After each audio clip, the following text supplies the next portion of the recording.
नमस्कार, आप देख रहे हैं केबीपी न्यूज राजस्थान।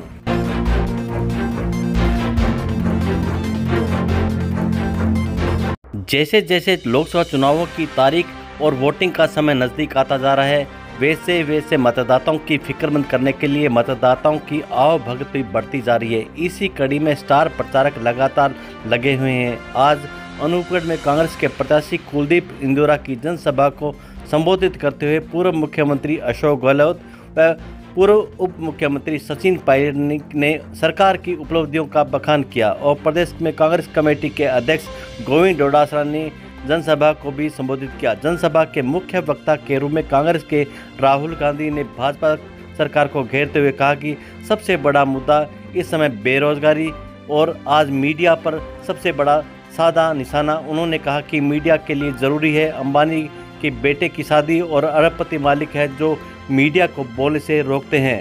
मीडिया में बैठे जनता की बात नहीं करते हैं। वह कौन लोग हैं और कहां के हिंदुस्तान के मीडिया पिछड़े वर्ग का एक भी आदमी नहीं है। उन्होंने मीडिया को कंपनियों के इशारों पर और बड़े मालिकों के चलने की बात कही और जातिगत जनगणना से दूध का दूध पानी का पानी हो जाएगा, यह सब पता चल जाएगा। यह बात उन्होंने मंच से संबोधित करते हुए जनता को कही। देखिए पूरी खबर आपके अपने चैनल केबीपी न्यूज राजस्थान पर।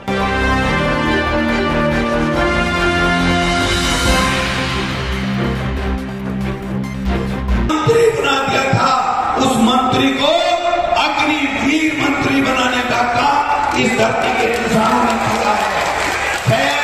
10 दिन तक मंत्री नहीं रहा, शपथ ले ली, लेकिन मंत्री को जिता करके सांसद में भेजोगे और बीजेपी के कैंडिडेट बोलिया बुलाओगे कि नहीं बुलाओगे? तो ये सब तैयार है राहुल जी। ये किसान है, ये झुक नहीं सकता। जो मोदी जी को अन्नदाता कहता था, आज सबसे ज्यादा अगर कुचलने का काम किया है तो इस किसान अन्नदाता को करने का काम किया है। इसलिए मैं इतना ही कहना चाहूंगा। आदरणीय बुजुर्गों, युवा साथियों, माताओं बहनों और मीडिया के बंधु, आज हमारे लिए बहुत ही गौरव का विषय है कि हमारे बीच में इस अनूपगढ़ की धरती पर बीकानेर लोकसभा संसदीय क्षेत्र में और गंगानगर जिले में हमारे नेता आदरणीय राहुल गांधी, किसानों ने इस मोदी सरकार के खिलाफ उन 3 काले कानूनों को वापस करवाने के लिए यहाँ पर 13 के बीच में आए और राहुल गांधी जी के भाषण आपने सुना और आह्वान किया है कि देश में प्रदेश में भाजपा की सरकार ने हमारे साथ धोखा दिया है। किसानों को संगठित कर 36 करोड़ के लोग, विशेष रूप से नौजवान, हम सब मिलकर कांग्रेस पार्टी के उम्मीदवार को जिताए। गोविंद जी को, कुलदीप जी को आशीर्वाद दें और उनको आश्वासन देते राहुल जी कांग्रेस पार्टी मजबूती से एकजुटता से चुनाव लड़ रही है और भारी बहुमत के साथ कांग्रेस पार्टी से जीतेगी। आप सबका बहुत बहुत धन्यवाद। राम राम जी। ज्यादा सीटें लेकर यहाँ के धन्यवाद। जय हिंद, जय भारत, जय।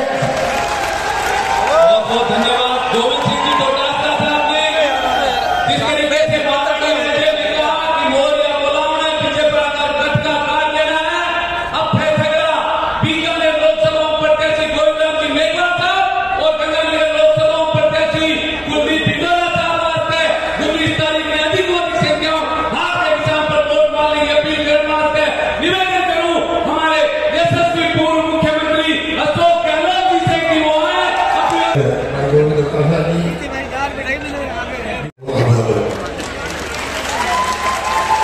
आपका अनूपगढ़ का लंबे समय मांग थी अनूपगढ़ जिला बनना चाहिए। जिला बन गया आपका, आप सब खुश हो। अब आप देखिए 20 जिले में बनाए थे। मेरी प्लानिंग थी 20 जिलों का मास्टर प्लान बने, मिनी सचिवालय का बनेगा, कलेक्टर, एसपी, डीएलओ का बैठेंगे, स्कूल कॉलेज का खुलेगी। 33 जिलों में मेडिकल कॉलेज खोली हम लोगों ने। कभी न कभी 20 जिलों में मेडिकल कॉलेज भी बनेगी, टाउन हॉल बनेगा। क्या नहीं होगा, सब कुछ होने की संभावना बनी रहती है। योजना लेके आए।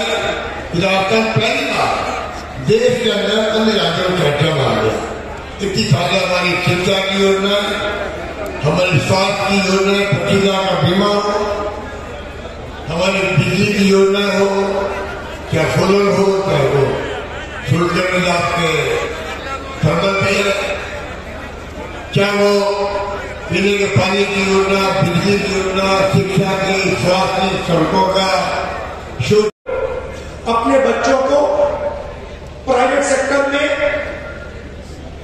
पब्लिक सेक्टर में अप्रेंटिसशिप करवा सकते हैं। हमने पहले रोजगार का अधिकार दिया, मनरेगा दिया। गांव में जो भी मजदूरी करते थे उनको हमने रोजगार की गारंटी दी। अब हम हिंदुस्तान के हर युवा को अप्रेंटिसशिप की गारंटी देने जा रहे हैं। अप्रेंटिसशिप कानून क्या कहता है?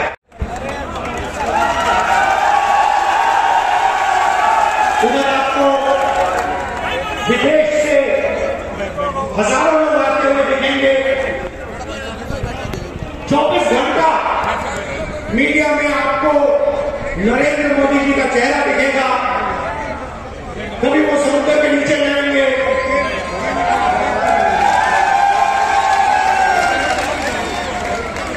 कभी हेलीकॉप्टर में, सी प्लेन में उड़ते हुए दिखेंगे,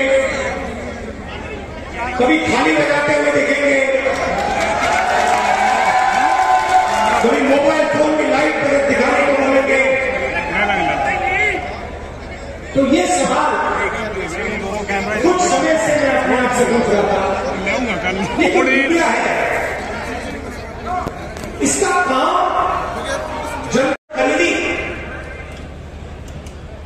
18% जीएसटी आप लोगे। यही शर्त अगर अंबानी या अदानी खरीदेगा वो भी 18% ही देगा। तो धन आपका, वो अरबपति है और जितना टैक्स किसान देता है उतना वो देता है।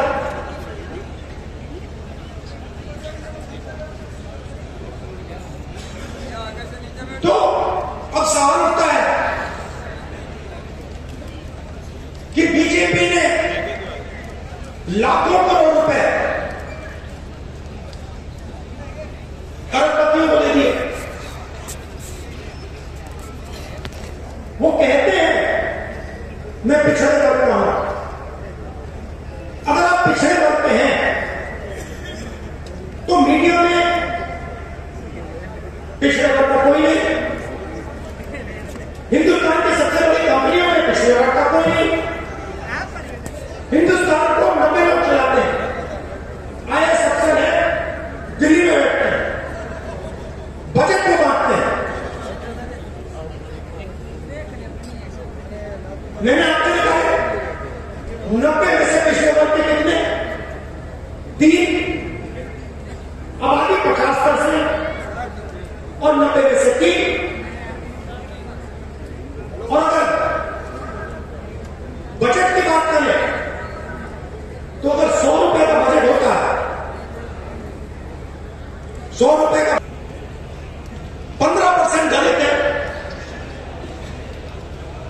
1% 100 रुपए में से 1 रुपए का निर्णय दलित अफसर लेता है। आदिवासी 8%, 100 रुपए में से 10 पैसे आदिवासी अफसर लेते हैं। तो कौन सी पिछड़ों की सरकार है? कौन सी दलित की सरकार है? कौन सी आदिवासी की सरकार है? कौन सी गरीब जनरल क्लास की सरकार है? उनका तो आप कर्जा माफ नहीं करते। 50% पिछड़े वर्ग के लोग हैं, उनका आपने 1 रुपया कर्जा माफ नहीं किया। किसानों का कहीं भी आप कर्जा माफ नहीं करते, मजदूरों का कहीं नहीं करते आप। किसान का घंटा मीडिया बात करेगी, कभी आपको क्रिकेट दिखाएगी, कभी आपको बॉलीवुड के स्टार दिखा देगी, ध्यान इधर उधर करवाइए और फिर आपका जीएसटी का पैसा सीधा उन्हीं 20-25 लोगों के जेब में जाता है।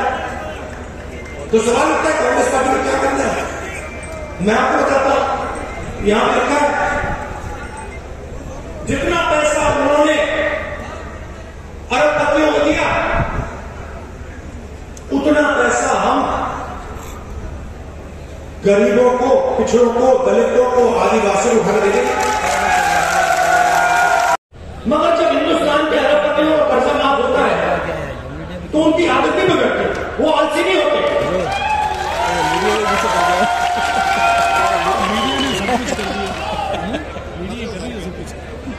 तो 5 वायदे हमने आपसे किए हैं, मैं उनको पढ़ लेता हूं। सबसे पहले, आज तक कोई नहीं जानता कि पिछड़ों की कितनी आबादी है, दलितों की कितनी आबादी है, आदिवासियों की कितनी आबादी है, कोई नहीं जानता। तो हमारा पहला काम जाति जनगणना। चोट लगती है, डॉक्टर कहता है एक्सरे करो। चोट हिंदुस्तान में जनता को लग रही है। जाति जनगणना और इकोनॉमिक सर्वे और हिंदुस्तान के जो धन है उसका सर्वे हम कराएंगे, पता लगाएंगे पिछड़े वर्ग के कितने लोग, गरीब जनरल कास्ट के कितने लोग, दलित कितने, आदिवासी कितने, माइनॉरिटी कितने, और पता लगाएंगे हिंदुस्तान का धन कितने लोगों के हाथ में है, किन लोगों के हाथ में है। हर संस्था को देखेंगे, मीडिया को देखेंगे, बड़ी बड़ी कंपनियों को देखेंगे, सरकारों को देखेंगे, पता लगाएंगे क्या सचमुच में पिछड़ों की भागीदारी है, दलितों की भागीदारी है, आदिवासियों की भागीदारी है, गरीब जनरल क्लास की भागीदारी है। और जाति जनगणना से दूध का दूध, पानी का पानी हो जाएगा, सब पता लग जाएगा।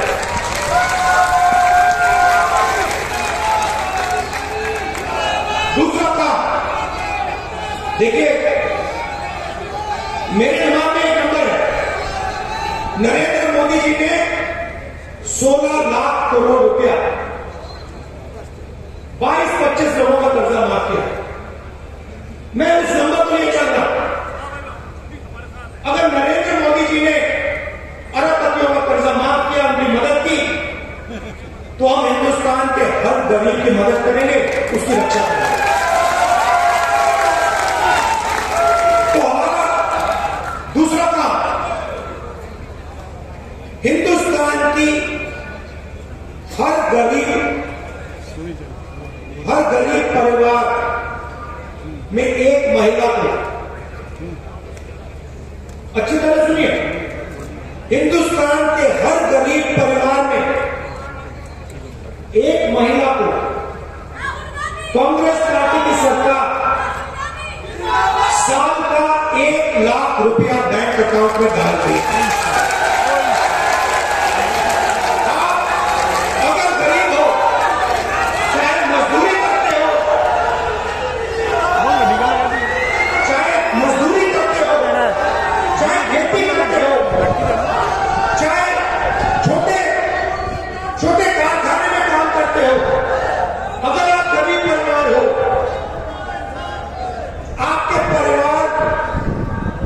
में एक महिला को महीना का 8,500 रुपया, साल का 1 लाख रुपया सरकार बैंक अकाउंट में डाल देगी और उस दिन तक डालेगी।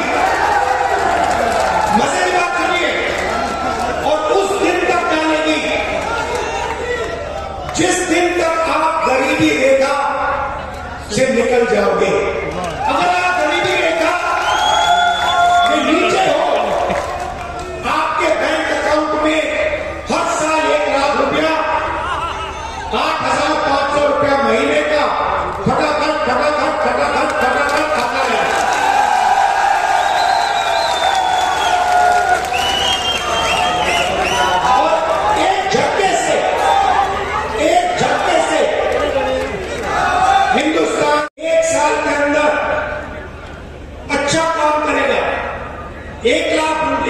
रुपए तो मिलेंगे मिलेंगे, मगर फिर उसके बाद उसको नौकरी भी मिल सकती है। भाइयों बहनों, 30 लाख सरकारी पोस्ट है, नौकरियां हैं, 30 लाख। नरेंद्र मोदी जी ने उनको खाली रखा। अपने जो 20-25 मित्र हैं उनकी मदद करने के लिए हम 2 काम करने जा रहे हैं। पहला काम, 30 लाख सरकारी रोजगार आपके हवाले करने जा रहे हैं। और दूसरा काम, और ये सुनकर करोड़ों लोगों के दिल में खुशी आएगी, जो ठेकेदारी प्रथा है, कॉन्ट्रैक्ट लेबर है, उसको हम पीएसयू में और सरकार में खत्म करने जा रहे हैं।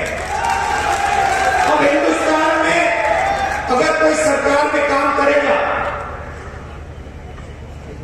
तो कॉन्ट्रैक्ट से, ठेकेदारी से नहीं करेगा, उसे परमानेंट जॉब, परमानेंट जगह दी जाएगी, उसे पेंशन दी जाएगी और उसकी और उसके परिवार की रक्षा होगी। चौथा काम, नरेंद्र मोदी जी ने किसानों से साफ कह दिया, आपका कर्जा माफ नहीं होगा, आप आतंकवादी हो और आपको सही एमएसपी नहीं देंगे।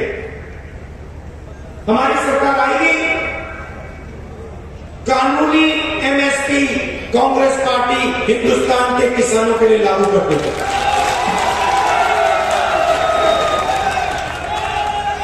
और अगर नरेंद्र मोदी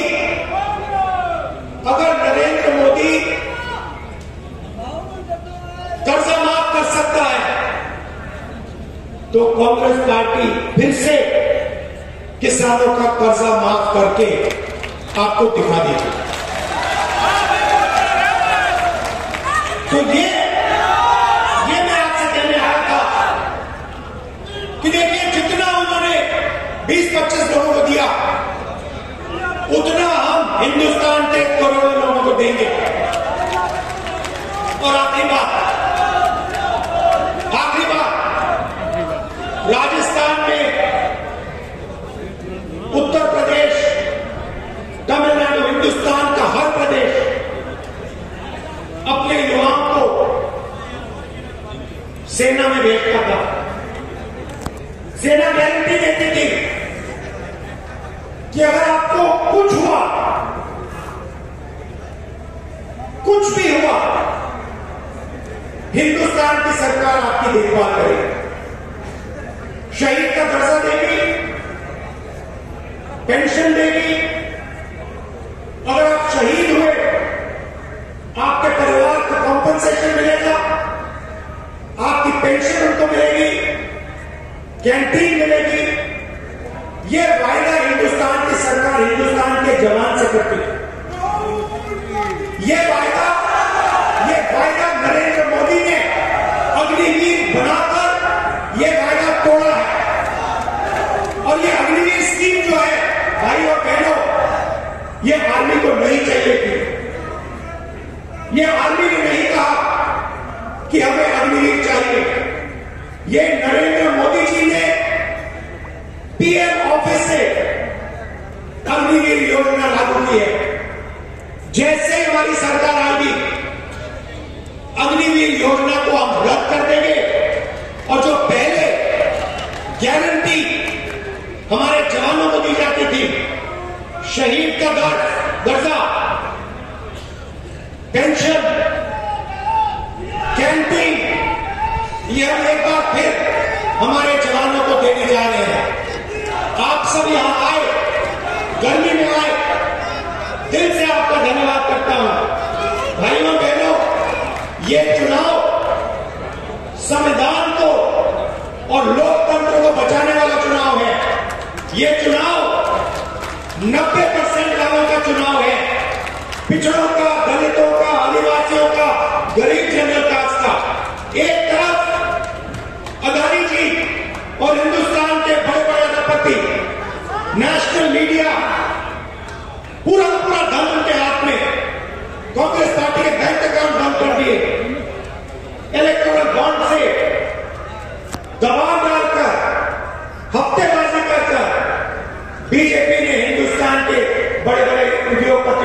लिया है। ये चुनाव गरीब और 22-25 अरबपतियों के बीच में चुनाव है। कांग्रेस पार्टी को जिताइए, हमारे यहां जो कैंडिडेट हैं उनको भारी बहुमत से जिताइए। आपका बहुत बहुत धन्यवाद। नमस्कार, जय हिंद। धन्यवाद राहुल गांधी जी। ईद और गणगौर की नमस्कार से हाथ लेकर बधाई दे रहे हैं आप सबको। अब मैं राजेंद्र जी भादु जो कि बीजेपी छोड़कर जो है कांग्रेस ज्वाइन कर रहे हैं, उसके लिए गोविंद सिंह डोटासरा साहब जो है सभा बनाए हमारे बीच में। सचिन पायलट साहब पधार चुके हैं, सचिन पायलट साहब पधार चुके हैं, उनके लिए उद्बोधन देंगे सचिन पायलट साहब। जो कांग्रेस पार्टी की विचारधारा के लिए जान देने को तैयार होते हैं और प्रेस के हमारे मित्रों, देश में सबसे बड़ा मुद्दा कौन सा है? बेरोजगारी। किसी से भी पूछो, यात्रा में मैंने हजारों लोगों से पूछा सबसे बड़ा मुद्दा कौन सा है? खट जवाब आता है बेरोजगारी सबसे बड़ा मुद्दा है। दूसरे नंबर पे कौन सा है? दूसरे नंबर पे महंगाई। दूसरे नंबर पे 90% लोग आपको कहेंगे पहले नंबर पे बेरोजगारी, दूसरे पे महंगाई।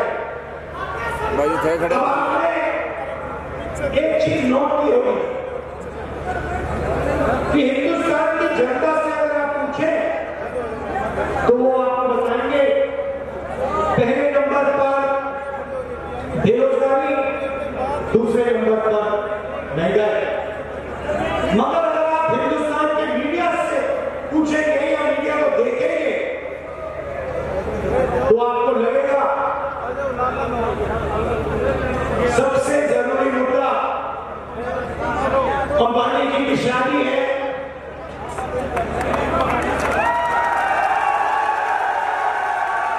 उधर आपको विदेश से हजारों लोग आते हुए दिखेंगे। 24 घंटा मीडिया में आपको नरेंद्र मोदी जी का चेहरा दिखेगा। कभी वो समुद्र के नीचे जाएंगे,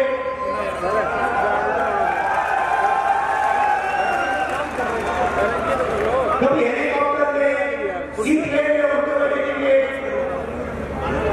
कभी थाली बजाते हुए दिखेंगे, कभी मोबाइल फोन की लाइट दिखाने को बोलेंगे। तो ये सवाल कुछ समय से मैं अपने आप से पूछ रहा था, ये जो मीडिया है इसका काम जनता की आवाज उठाने का है नहीं? मगर ये जनता की आवाज, जनता के मुद्दों के बारे में कभी बोलते ही नहीं, कभी नहीं बोलते। अब इनकी गलती नहीं है, ये बेचारे बोलना भी चाहे, इनके मालिक इनको नहीं बोलने देंगे। अरबपति मालिक जिनका कंट्रोल है वो इनको बोलने नहीं देंगे। मगर एक और बात मुझे पता लगा, कुछ महीने पहले मेरी मीडिया के बारे में, हिंदुस्तान की सबसे बड़ी कंपनियों के बारे में, प्राइवेट अस्पतालों के बारे में, प्राइवेट कॉलेज यूनिवर्सिटी के बारे में इनके मैंने आंकड़े निकालने शुरू किए। मैं सोच रहा था कि पता लगाता हूं ये मीडिया में कौन लोग बैठे हैं कि ये जनता की बात करते नहीं। सवाल था, आज मैं आपको थोड़ा सा बताना चाहता हूं। हिंदुस्तान में पिछड़े वर्ग की 50% आबादी तकरीबन कोई जानकारी मगर कहा जाता है कम से कम 50%, आदिवासियों का 8%, दलितों का 15%, माइनॉरिटी 15%, गरीब जनरल कास्ट के लोग तकरीबन 5%। मतलब 90% से ज्यादा हिंदुस्तान की आबादी या पिछड़े वर्ग की है, या दलित, आदिवासी, गरीब जनरल कास्ट। भाइयों बहनों, मैंने मीडिया कंपनी के सारे मालिकों की लिस्ट निकाली और इनके जो सीनियर पत्रकार हैं, जो बड़े बड़े एंकर हैं, पूरे हिंदुस्तान में मैंने इनकी लिस्ट निकाली। आपको आश्चर्य होगा कि हिंदुस्तान के मीडिया के मालिकों की लिस्ट में और सीनियर मैनेजमेंट की लिस्ट में एक पिछड़े वर्ग का व्यक्ति नहीं है, एक नहीं है। मतलब 50% आबादी इनकी है।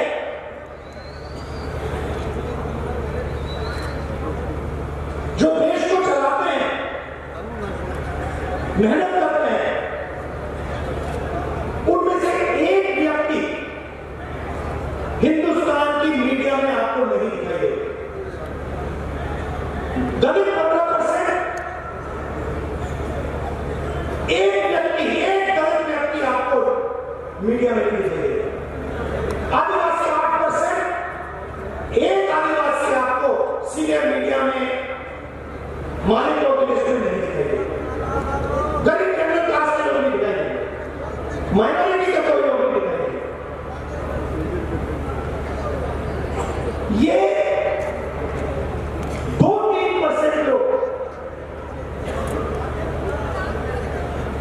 मीडिया में रोजगार पाते हैं। 15-20 लोग मीडिया को कंट्रोल